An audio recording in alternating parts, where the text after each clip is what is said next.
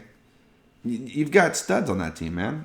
It's so disappointing, and I feel bad for the Grizzlies. Yeah, because they had Iguodala and all the from what I was listening on a podcast, like all the young players were so excited to work with Iguodala, but it never happened. He was never there. He bitched out. Yeah, and now it's like, they were upset about it, and I don't blame them for being upset about it. Yeah, it's gonna be interesting.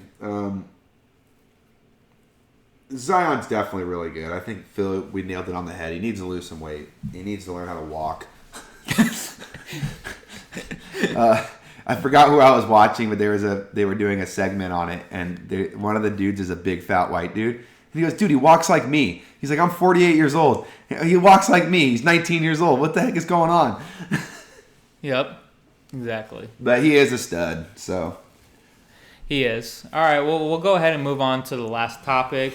But before we get that, we just want to give a friendly reminder. Also follow us on social media, on Instagram, Facebook, Twitter, YouTube. Subscribe to us. I'll punch you in the face if you don't. Alex will punch you in the face if you don't. So please feel free to do that so that you can get recent news and any updates that we decide to post. And not get punched in the face. Wow. I guess that's... Is he helping or scaring? I'm just, you know what? At this point, we've been so nice, and we're like, hey, please follow, like, and subscribe. I haven't seen our subscribers go up, so fucking subscribe. Well, all right. Well, listen to the man. Subscribe and follow us on all social media platforms. Pretty please. I'll play the good cop. So last topic. I'll let you guys kind of talk about this, but it's the Jones and Reyes fight from last week. Robbery.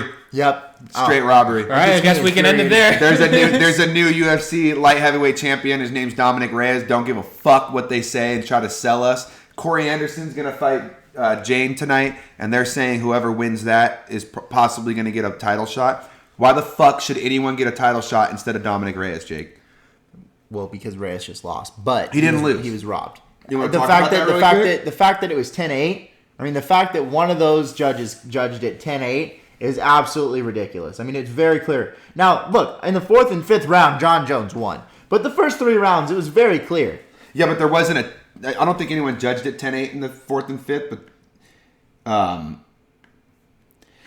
so it was just a robbery. So why is this thing coming out saying that the last 2 rounds mean more? It doesn't. It doesn't technically mean more at all, but they're just saying what I think is the stupidest thing I've ever heard is they're basically saying that if you win the 4th and 5th rounds like kind of dominantly, if the 3rd round was close, the judges might give it to you.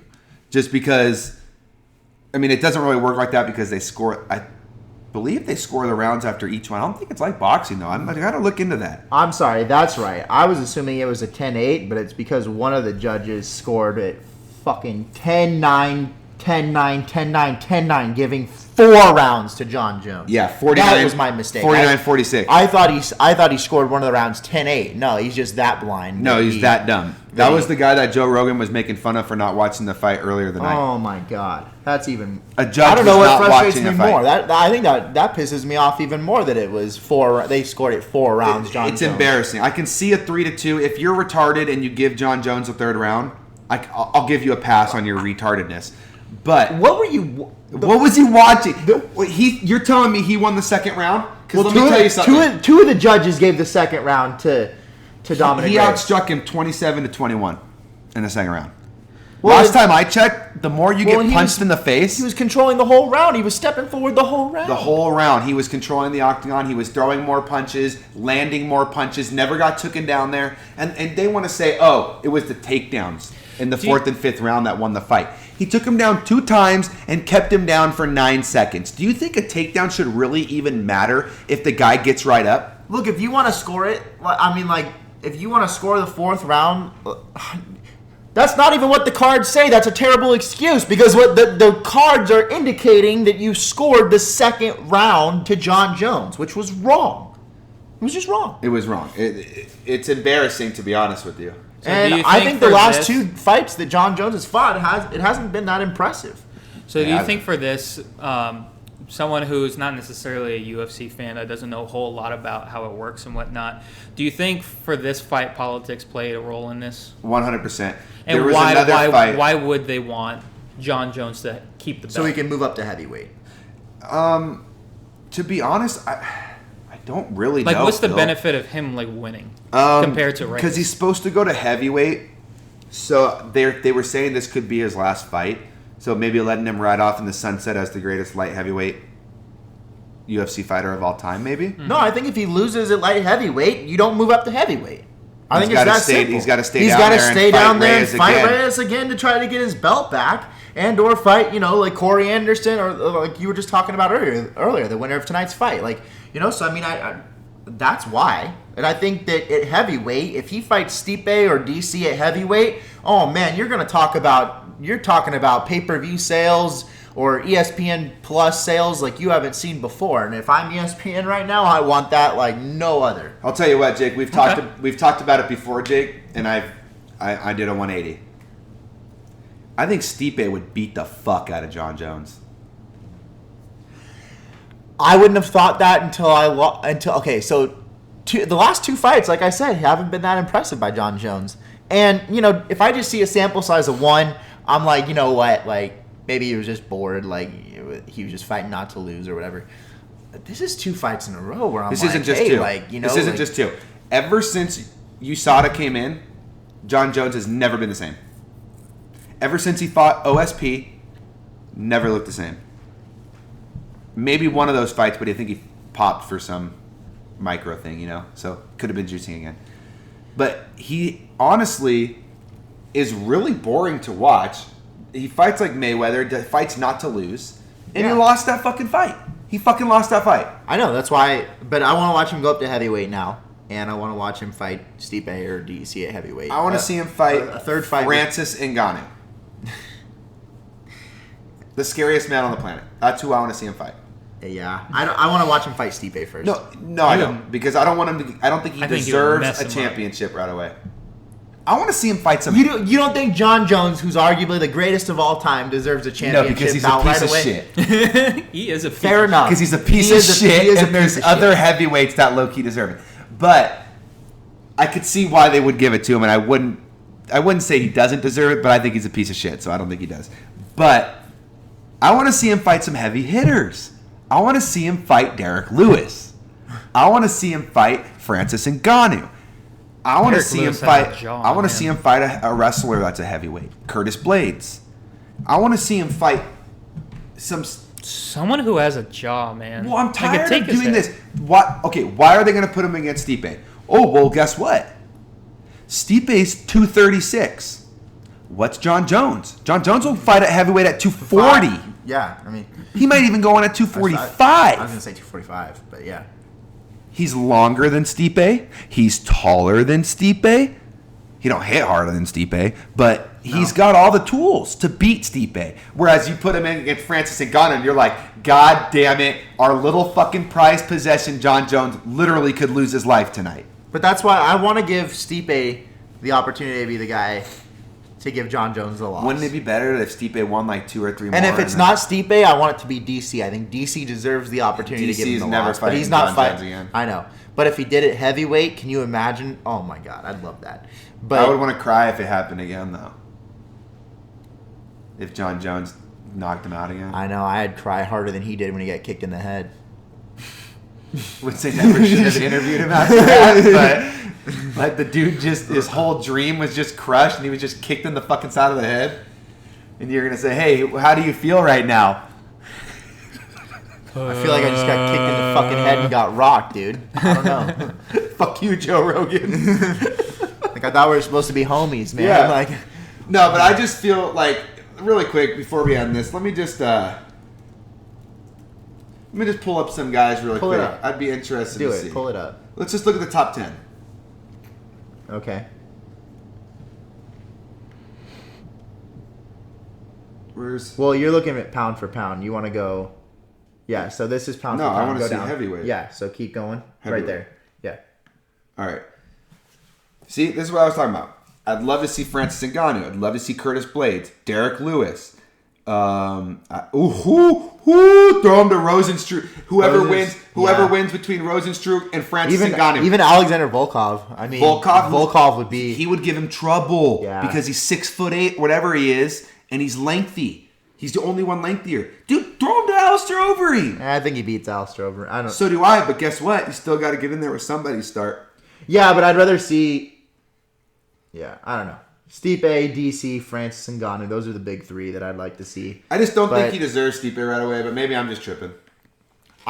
More than anything, I just want to see either Stipe or DC to be the guy to beat him. And with what you guys are saying, John Jones, please go to heavyweight so you get your ass beat. Is that what I'm hearing? Yeah, but we could be really wrong. John Jones could go up to heavyweight and just literally beat the brakes off of everybody.